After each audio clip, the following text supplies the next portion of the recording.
고서점의 폐지 더미 속에서 우연히 한 권의 고서가 발견됐다. 조선시대 농업연구의 역사를 새롭게 연 놀라운 기록들.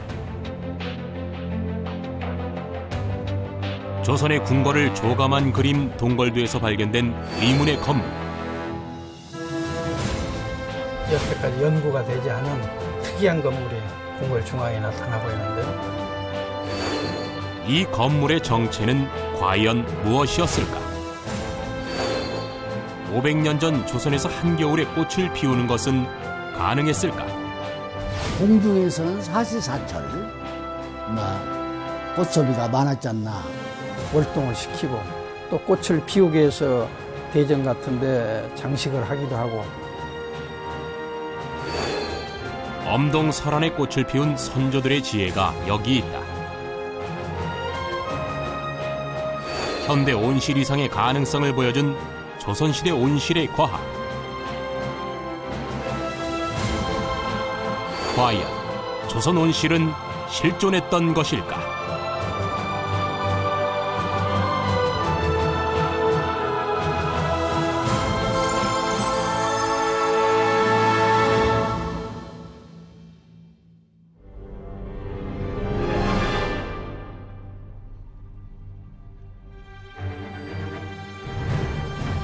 (18세기) 창덕궁과 창경궁을 조감도 형식으로 그린 동걸도를 한창 연구 중인 원예학자 심우경 교수. 원예학자가 궁궐의 건축에 남다른 관심을 쏟는 이유는 무엇일까? 그 답은 그림 속에 있다. 이 동걸도라는 책인데요. 이 동걸도 안에 특이한 건물이 나타나고 있는데 이 건물이 창성루라고 쓰여져 있습니다. 이 건물을 보면은 북쪽으로 높은 건물에서 찬바람을 막도록 되어 있고 사방이 담으로 둘러싸여 있으면서 건물 앞에 상당히 넓은 공간이 마련되어 있는데 여기에 꽃이 심어진 화분이 전시되어 있고 선인장 같은 식물이 화분에 심어져 있는 걸 볼 수가 있습니다. 전체 풍향을 측정하는 풍기대랄지 해식이랄지 치국이랄지 천문 관측 시설들이 이렇게 설치되어 있는 걸로 봐서 이 창성루의 기능이 온실의 기능을 했지 않을까 이렇게 추측할 수가 있겠습니다. 궁궐의 기와지붕 가운데 둥근 모양의 초가지붕을 가진 작은 건물 한 채.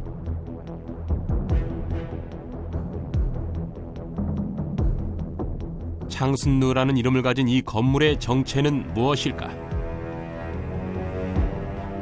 건물의 형태나 건물을 이루고 있는 자재로 미뤄볼 때 온실의 가능성을 열어두고 연구가 계속되고 있다. 궁중에서는 사시사철 꽃소비가 많았지 않나. 왜 그러냐면 왕조실록을 보면 이제 동지스 달이나 이런 정초 같은 때도 어떤 영산홍을 중심으로 하는 꽃을 갖다가 이렇게 진상한 대왕대비전이나 왕비전이나 혹은 임금님이 계시는 방에 화분을 갖다는 기록들이 있기 때문에. 조선왕조실록에는 임금에게 꽃을 올렸다는 기록이 여러 번 등장한다.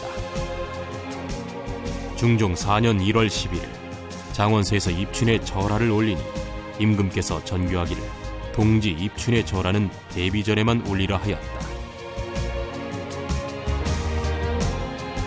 성종 14년 11월 14일 장원서에서 매화를 올리니 전교하기를 겨울에 피는 꽃은 인위적인 것이니 앞으로 올리지 말라 하였다.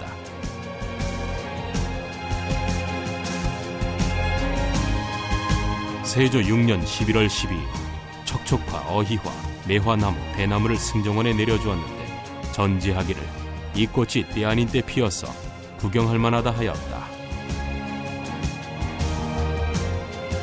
때 아닌 때 핀 꽃, 겨울에 보는 꽃에 대한 기록들.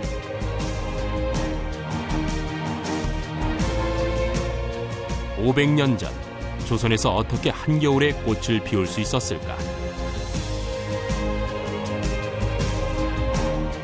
겨울철 꽃에 대한 수수께끼가 풀린 것은 우연한 발견 때문이었다.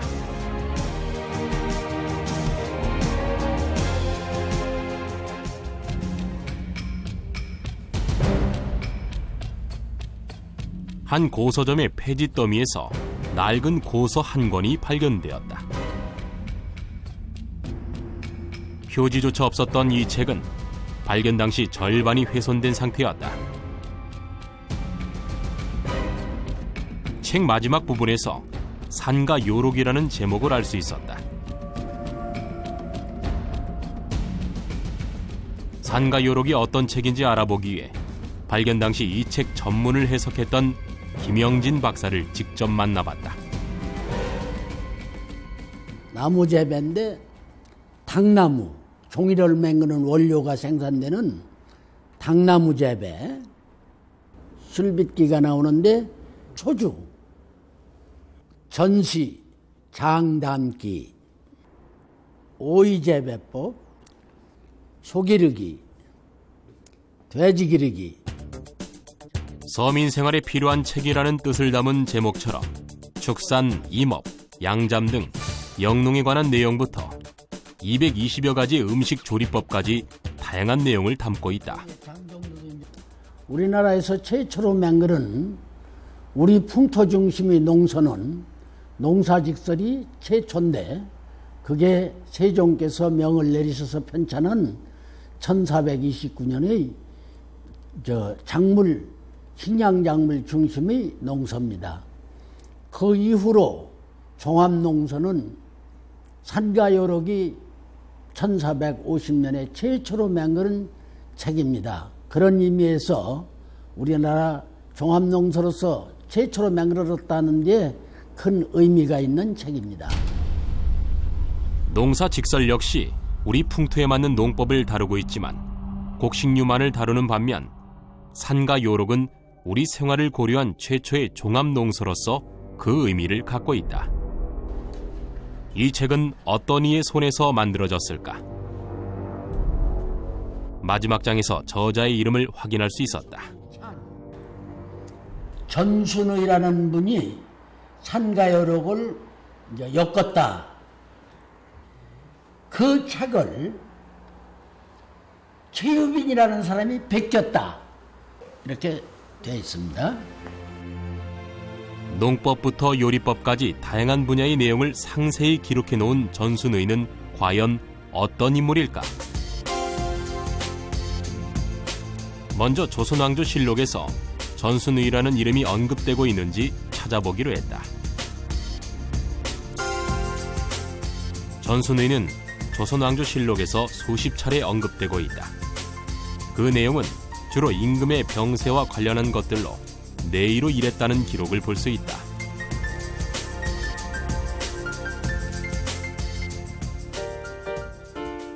전순의는 세종 22년인 1439년부터 문종, 단종, 세조까지 4대에 걸쳐 어의를 지냈던 인물이었다.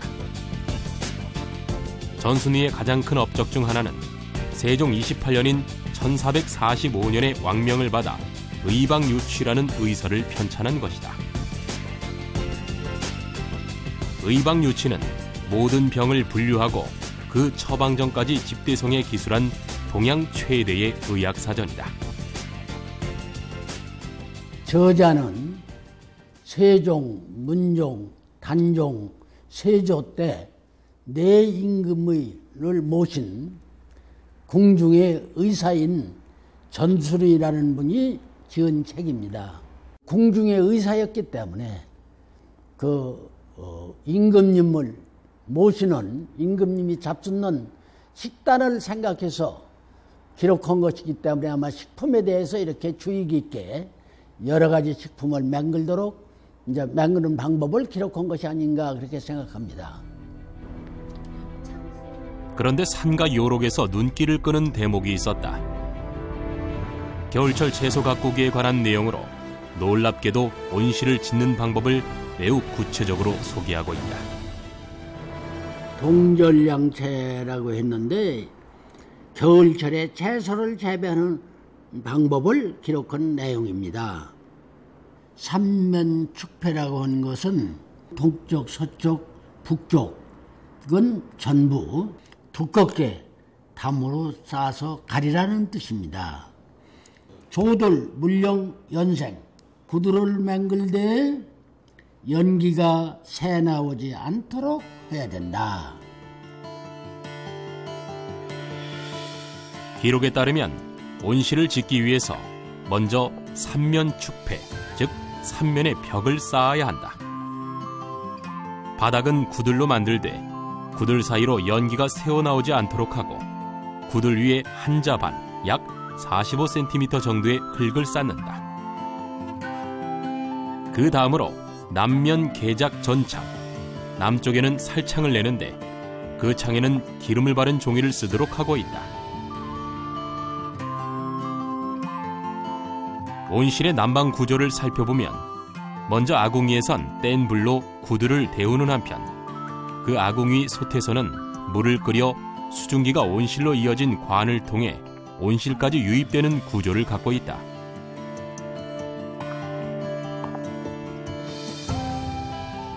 산과 요록에 적혀있는 것처럼 온실을 지을 수 있다면 조선왕조실록에 등장하는 때 아닌 때 핀 꽃, 즉 한겨울의 꽃을 피우는 것도 가능했을 것이다.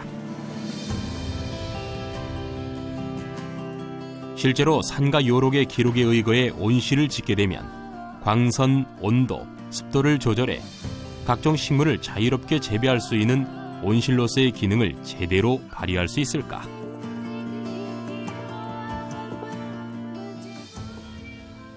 그 산과 요록에 기록되어 있는 그대로 우리가 구현을 한다면 지금도 충분히 그 온실을 구성할 수 있는 그런 것이 가능하리라고 보여집니다. 그래서 겨울에 우리가 채소를 가꾼다든가 꽃을 피운다든가 할 수 있는 이런 환경을 이제 그 당시에 만들 수 있는 이런 아주 우수한 시스템이 그 당시에 이제 만들어졌다고 볼 수 있습니다.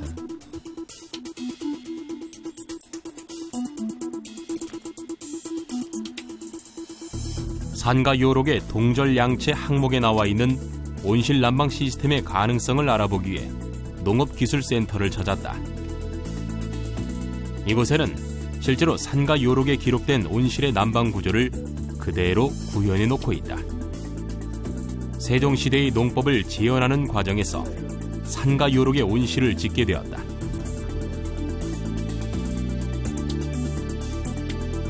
온돌 난방을 통해 바닥을 따뜻하게 데우는 산과 요록의 온실은 솥에서 끓인 물의 수증기를 온실로 연결된 관을 통해 보내고 남쪽을 향해 난 살창을 통해 풍부한 일조량을 확보하도록 설계되어 있다.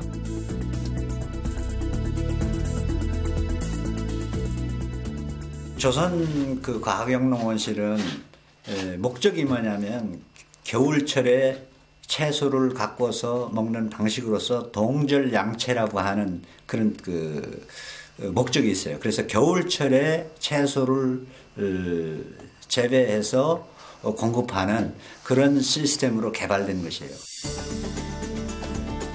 과연 조선 온실의 난방 방식은 실제로 어느 정도 효과를 거둘 수 있을까?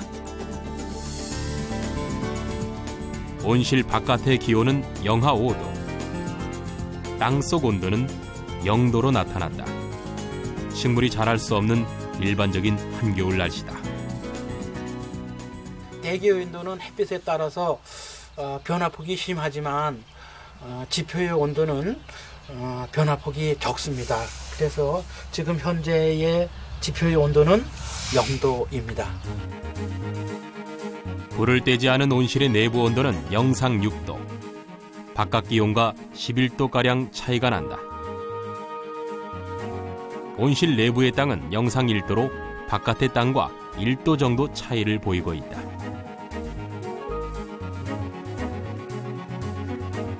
난방을 하지 않고도 이 정도의 온도차가 발생하는 것은 왜일까?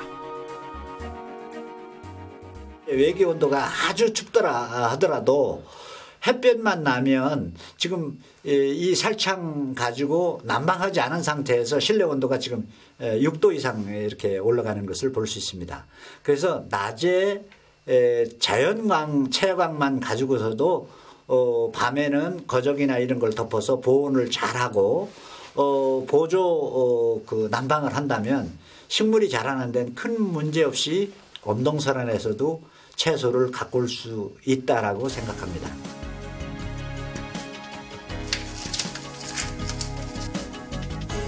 아궁이에 불을 넣어 온실 난방을 시작했다. 솥에서 끓인 물의 수증기가 관을 타고 온실로 들어오는 것을 볼 수 있다.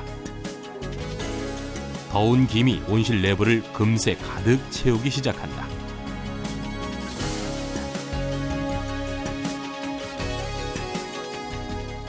수증기를 온실로 직접 보내는 것은 내부 온도 상승뿐만 아니라 습도까지 고려한 난방 방식이다. 이제 아궁이의 이 불은 땅 속을 덮이는 역할을 하고요. 이제 솥 안에 있는 수증기, 물을 끓인 수증기는 이 관로를 통해서 실내를 덮이고 습도를 올려주는 그런 역할을 하는 구조입니다. 그러니까 이건 지중 가온과 실내의 가온 역할을 하는 한 번에 두 개의 양면의 그 가온의 효과가 있는 것이 이 온실의 특징입니다. 끓는 물에서 발생한 수증기는 어느 정도 난방 효과를 낼 수 있을까? 수증기 자체의 온도가 40도 이상임을 볼 수 있다. 열기를 가진 수증기가 나오기 때문에 실내 온도를 빨리 덮이는 그런 효과가 있어요. 그게 습도만 상승하는 것이 아니라 온도를 상승하는 효과가 있다는 거죠. 이 습기를 가진 고온 상태를 한꺼번에 불어내는 이런 그 독특한 독창성이 있는 방법이에요. 이 난방 방법에서. 수증기로 공기를 훈훈하게 만듦과 동시에 아궁이에 지핀 불이 온도를 통해 바닥까지 데우고 있다. 공기와 바닥을 동시에 따뜻하게 하는 이중 난방의 효과는 어떨까? 난방 전과 비교해 대기 온도는 12도, 지표 온도는 무려 22도나 상승했다. 그 식물이 생장을 하는 데 있어서 장애를 받지 않는 온도는 15도입니다. 그러나 겨울철에 최소의 온도는 10도 이상만 유지되면 식물이 자라는데 낮에 기온이 올라가기 때문에 자라는 데는 크게 영향을 받지 않습니다. 그래서 아주 이상적인 온실이라고 그렇게 보면 거의 틀림이 없습니다. 이 온실의 내부 온도는 어느 정도 유지될 수 있을까? 살창에 바른 창호지가 제대로 된 단열 효과를 거둘 수 있을까?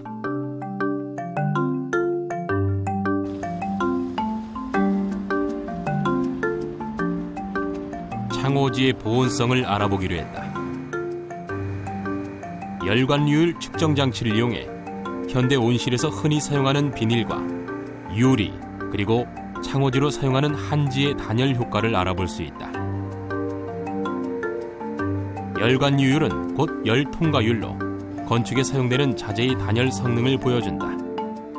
실제로 열관유율 측정을 통해 나타난 유리와 한지, 비닐의 차이는 어느 정도일까? 유리 온도는 10.6도 정도 나왔고 한지 온도는 그 11.2도, 비닐은 10.5도 정도가 나왔어요. 그래서 한지 온도가 이제 가장 높게 나왔고 비닐에 비해서는 한 0.7도 정도 높게 나와서 그 한지가 상대적으로 보온성이 좀 더 그 높은 것으로 그렇게 이제 도출이 되었습니다. 현대의 비닐이나 유리보다 단열 효과가 우수한 한지를 창에 바름으로써 조선의 온실은 내부의 온기를 바깥에 뺏기지 않는 온실로서의 제기능을 하고 있는 것이다.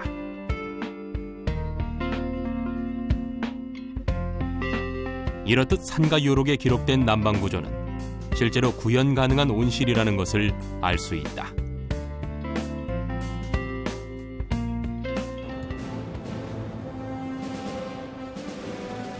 현재 우리가 쉽게 만나볼 수 있는 온실은 17세기 서양에서 시작된 온실과 그 원리가 같다. 과연 어떤 원리로 온실 난방을 유지하는지 현대 온실을 살펴봤다.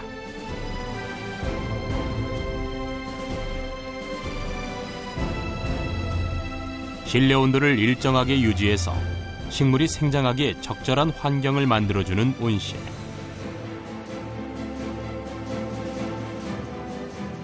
우리 농업에 온실이 도입되었던 초기, 당시 일반적으로 사용됐던 온풍 방식 온실. 온풍기로 온실 내부에 더운 바람을 불어넣는 방식이다. 설치가 간단한 데 비해 온풍기 작동 시의 소음과 온도 편차가 심해 식물에게 스트레스를 주는 것으로 알려졌다.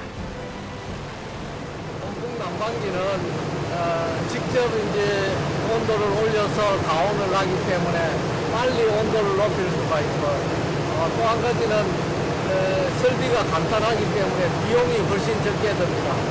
반면에 온풍 난방기로 가온을 하게 되면 뜨거운 바람이 바로 식물체에 닿아서 식물의 스트레스가 심하고요. 또 한 가지는 온도 편차가 심함에 따라서 식물 스트레스를 좀 더 많이 줄 수 있는 단점이 있습니다. 온풍 난방 방식에서 한 단계 발전한 것이 파이프를 이용한 온수 난방 방식이다. 온도 차이가 크지 않아 식물이 받는 스트레스가 적은 반면 고가의 설치비로 인해 보편적으로 사용되기엔 무리가 있다.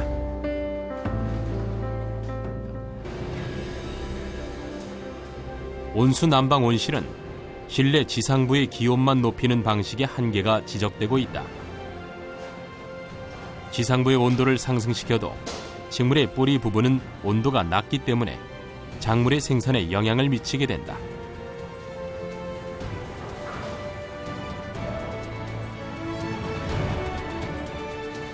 땅속 온도는 전혀 높일 수 없는 지상부 난방 방식의 한계를 극복하기 위해 새롭게 개발된 지중 난방식 온실. 땅속에 보일러 배관을 설치해 열을 전달하는 방법이다. 땅속 온도를 높여 식물의 뿌리까지 덮이는 방식으로 좋은 평가를 받고 있다.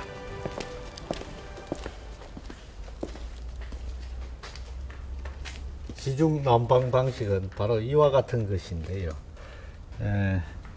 지중에 따뜻한 물을 돌려서 땅의 온도를 높여주는 겁니다.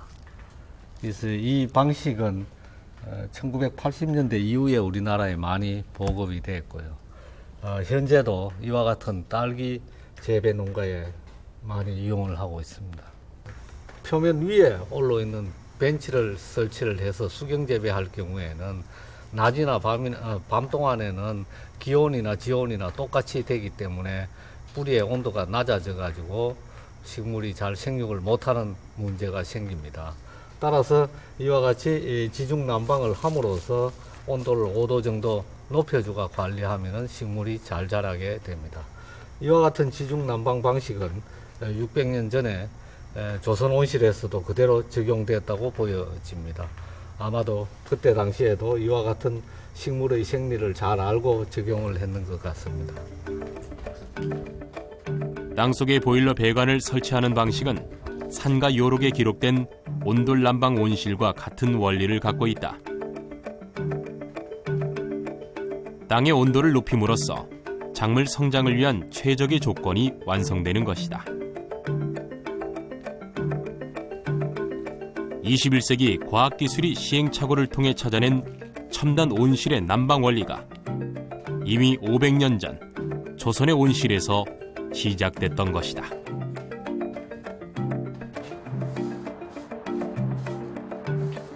하지만 조선 온실의 과학성은 여기에 그치지 않는다. 조선 온실이 가진 또 하나의 비밀은 바로 기름을 바른 창호지다.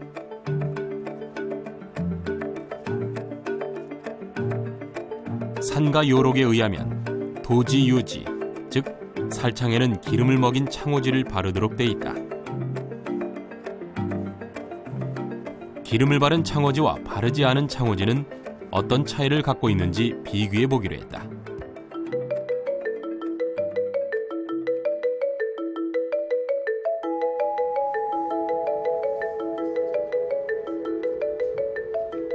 먼저 햇빛을 얼마나 받아들이는지 채광 효과를 측정해 봤다. 기름 먹인 한지의 조도는 얼마나 될까?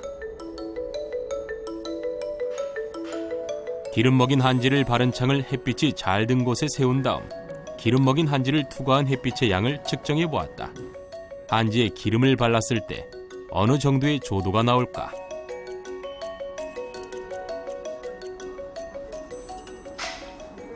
이 창호지 창을 통과한 빛은 3,000룩스 정도가 나왔습니다. 그렇다면 기름을 먹이지 않은 창호지는 어느 정도의 조도를 나타낼까?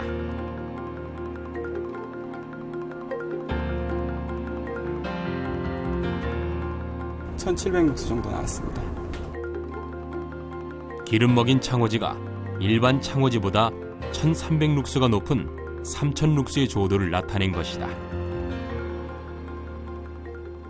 직접 오는 빛보다는 창호지를 통과한 빛은 빛의 산란에 의해서 그 조도계의 그 센서 부의 그 빛의 산란에 의해서 빛이 훨씬 더 밝게 나타날 수가 있습니다. 온실 안에서 식물체에는 빛을 직사광선을 바로 받았을 때보다도 산란된 광을 받았을 때 훨씬 더 많은 광을 받을 수가 있습니다. 그래서 전체적인 그 식물체의 광합성 효율이 더 높아지죠.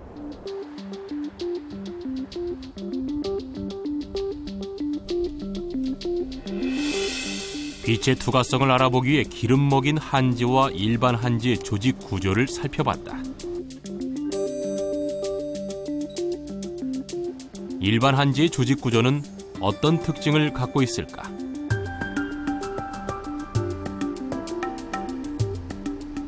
우리 전통 수록 한지는 닭 섬유가 이렇게 얽히설키 모여서 종이 구조를 이루고 있습니다. 이와 같이 공급 구조가 많이 보이고 있죠. 한지의 기름을 먹이게 되면 조직 구조에 어떤 변화가 있을까?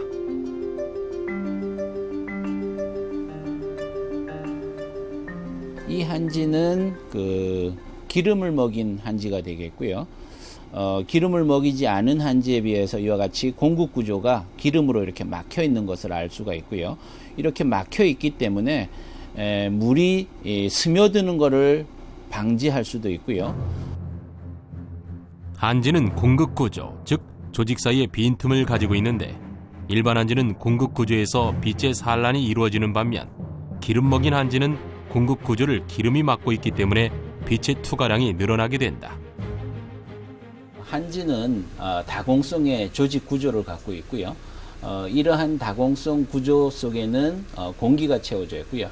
이 공기가 빛을 산란시키는 역할을 하게 되겠고요. 기름 먹인 한지의 경우는 그 다공층을 기름이 채우고 있기 때문에 상대적으로 빛의 산란율이 낮아지기 때문에 조도가 높아지는 이유가 되겠습니다. 온실에서 빛의 투과만큼 중요한 것은 결로 현상을 방지하는 것이다. 비닐하우스나 유리온실에서는 이슬 맺힘 현상을 피할 수 없다. 이슬은 실내 쪽 표면에 맺히게 되는데 주로 아침에 해가 뜰 때 바깥과의 온도 차이가 발생하면서 생긴다. 아침 해가 뜰 무렵이면 이슬이 비 오듯이 쏟아져 내려 작물에 떨어지는 것을 볼 수 있다. 열투과율이라 그러는데 바깥하고 내부에 온도 차가 있을 때 열이 바로바로 투과가 되기 때문에 그 온도 편차가 커질수록 안에 있는 습기가 물방울로 변하게 됩니다. 아침에 해가 뜨자마자 보통 비닐 표면에 결로 현상이 많이 생겨가지고 햇빛을 차단할 뿐만 아니고 그 찬물이 떨어지면은 잎에 묻어서 광합성을 억제하게 됩니다. 식물은 대개의 경우에는 오전 동안에 광합성이 대부분 되고 있는데 이때에 광합성이 저해되게 되면은 식물체가 잘 크지를 못하게 됩니다. 작물이 생장함에 있어서 오전 시간대의 광합성은 매우 중요하다. 현대 온실에서는 이슬 맺힘 현상이 작물의 생장을 방해하고 질병을 유발하는 원인이 되기도 한다. 그렇다면 아침 시간대 조선 온실의 경우는 어떨까? 조선 온실에는 이슬이 전혀 맺혀 있지 않는 걸 볼 수 있다. 작물에도 전혀 물방울이 묻어 있지 않다. 기름 먹인 한지와 비닐의 어떤 차이 때문에 이런 현상이 나타나는지 간단한 시험을 통해 그 차이를 알아봤다. 두 개의 비커에 200cc의 물을 담고 각각 비닐과 기름 먹인 한지로 뚜껑을 덮었다.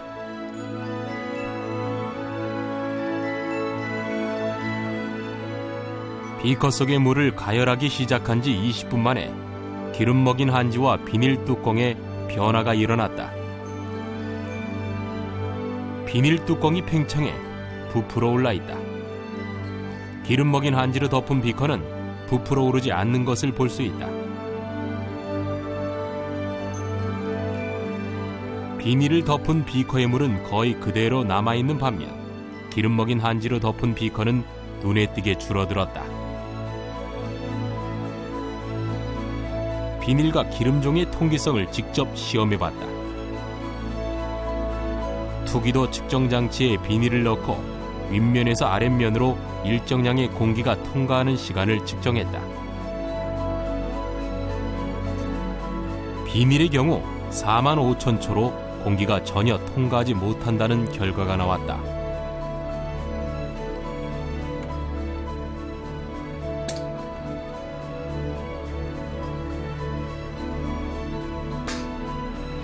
기름 먹인 한지의 경우 공기가 통과하는데 73.5초의 시간이 걸린다. 기름 먹인 한지와 비닐의 보온성, 통기성을 시험을 해봤고요. 비닐의 경우는 보온성은 아주 우수했지만 통기성이 전혀 없는 특성을 보였고요. 기름 먹인 한지의 경우는 보온성도 유지가 되면서 공기를 내외부로 이동시키는 이러한 특성이 우수한 것 같습니다. 그렇다면 기름 먹인 한지는 비나 눈이 와서 습도가 높아졌을 때도 그 강도를 유지할 수 있을까? 먼저 기름 먹인 한지의 수분 인장 강도를 측정해봤다.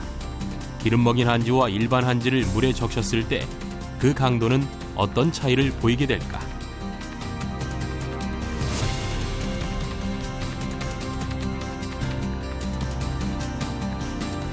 온실창에 이용되는 한지의 경우 비나 눈에 젖어 훼손되면 그 기능을 다한다고 할 수 없다.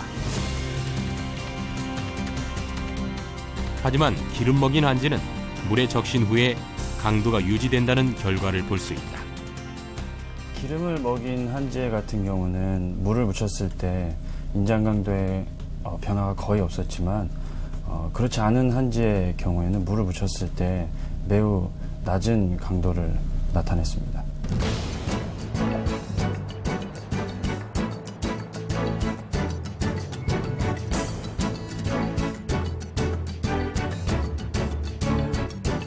산가요록에 기록된 조선 온실을 그대로 재현해 각종 작물을 재배하고 있는 온실을 찾아가 보았다.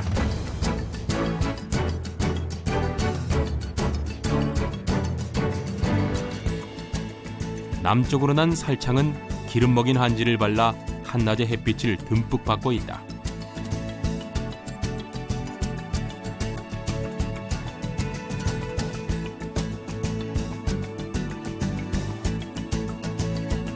아궁이는 역시 기록에 나오는 대로 재현되어 있는 것을 볼 수 있다. 온실로 통하는 나무관이 소뚜껑과 연결되어 있다. 살창을 통해 따뜻한 햇빛이 쏟아지는 온실. 그 햇살 속에서 무, 배추, 갓 등 각종 채소가 싱싱하게 자라고 있다.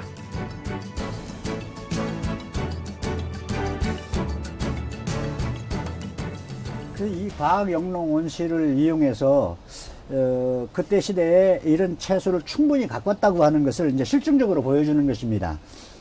지금 이 배추나 무 같은 경우는 지금 한 40일 정도가 경과됐어요.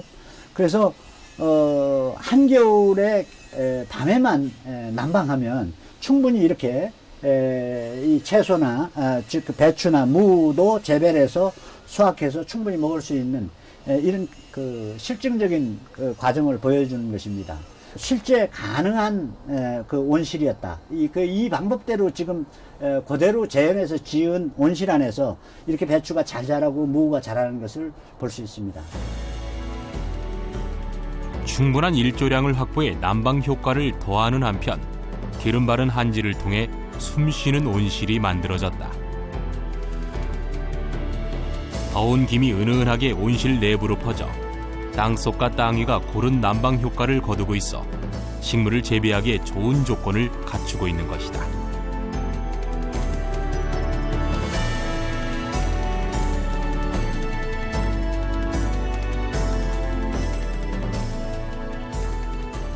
최근 18세기에 존재했던 새로운 조선 온실이 발견되었다.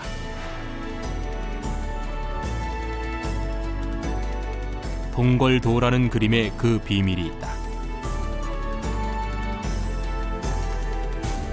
경복궁의 동쪽 궁인 창경궁과 창덕궁을 그린 동걸도. 조선 후기 도화서 화원들이 궁궐의 전경을 조감도식으로 그린 궁궐배치도다.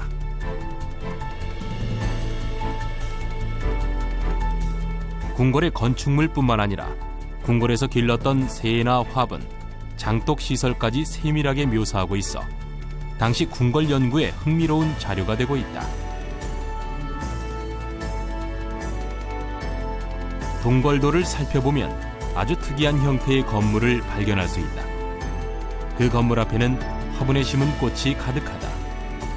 주변 건물과는 다르게 둥근 초가지붕을 한 이 건물은 창순루라고 한다. 건물을 보게 되면은 앞에 널리 뚫린 창호지가 발라진 창이 보이는데 아마 건물 내부에 햇빛을 투과시키기 위해서 기름 종이를 발랐지 않나 이렇게 봐지고, 특히 이 건물 앞에 서울에서는 좀 월동이 힘든 철쭉이 분에 심어져서 전시되고 있는 걸 볼 수 있습니다. 궁궐 곳곳에서 볼 수 있는 각종 과학기구들, 추구기와 해시계를 비롯해 풍기대 등 과학적 영능을 추구하던 당시의 분위기를 볼 수 있다. 당시 궁궐에는 조경과 화해를 담당하던 부서를 두어 꽃과 나무를 관리하기도 했다. 궁궐의 정원이나 과수나 채소를 관리했던 부서들이 있었는데 임금에 따라서 부서 명칭이 좀 달랐습니다. 그래서 장원서랄지 상림원이랄지 이런 부서들이 있었는데, 당시에는 이제 장원서에서 이 농사짓는 그 농사를 관장하는 그런 부서이기 때문에 장원서에서 관리했지 않나 이렇게 봐집니다. 궁중에서는 상당히 꽃소비가 있었고, 그렇기 때문에 국가에서 기관을 만들어가지고 장원서라는 기관을 만들고, 특별히 화훼기술자에만 농업직에서 농작물 기술자는 없는데 장원서에만 신화라는, 그러니까 장원서에 있는 최고 책임자가 종육품인데 신화라는 꽃기술자가 육품이니까 기관장하고 동급인 관리를 놔둔 거죠. 그게 상당히 높은 직책입니다.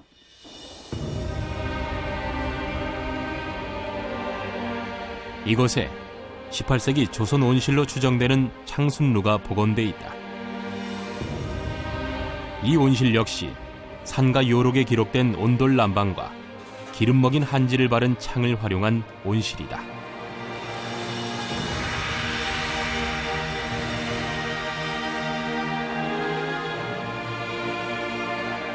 선조의 지혜로 만들어진 이 온실에는 향긋한 모가가 열매를 맺고 있는가 하면 봄꽃인 매화가 봉오리를 틔우고 있다.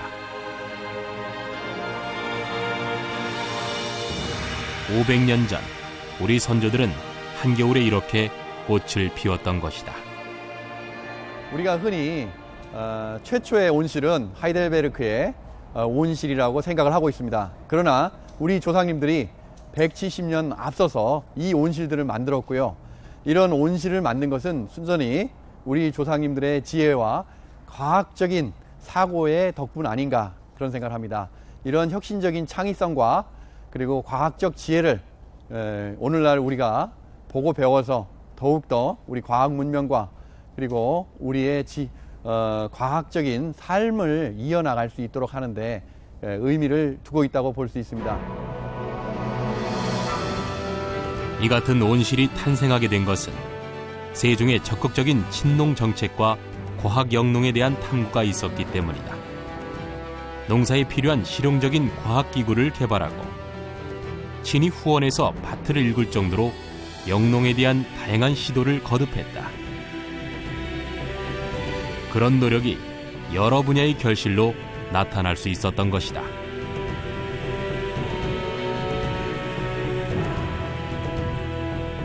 조선시대 때는 이제 농경사였기 때문에 풍년이 들어야만 이 백성들이 배부르게 살 수가 있기 때문에 임금님들도 농업에 대한 관심이 지대했죠. 그래서 세종대왕은 농사직설이라는 책을 저술해서 백성들에게 농사 짓는 방법을 가르치고 특히 궁궐 내에서도 논밭을 조성하고 뽕나무를 심어서 직접 임금님이 체험을 하는 그런 그 기록이 나와 있는데, 농사는 특히 기후의 영향을 민감하게 받기 때문에 그런 관측 시설을 통해서 조선시대 때 농업을 굉장히 과학적으로 농사를 지었지 않나 봐집니다. 15세기 조선의 온실에서 피어난 꽃. 그것은 과학기술의 발달과 영농의지가 어우러져 피어난 결실이었다. 현대의 온실과 비교해도 손색없는 우리 선조의 지혜가 담긴 온실. 그 역사는 이미 500년 전에 시작되었던 것이다.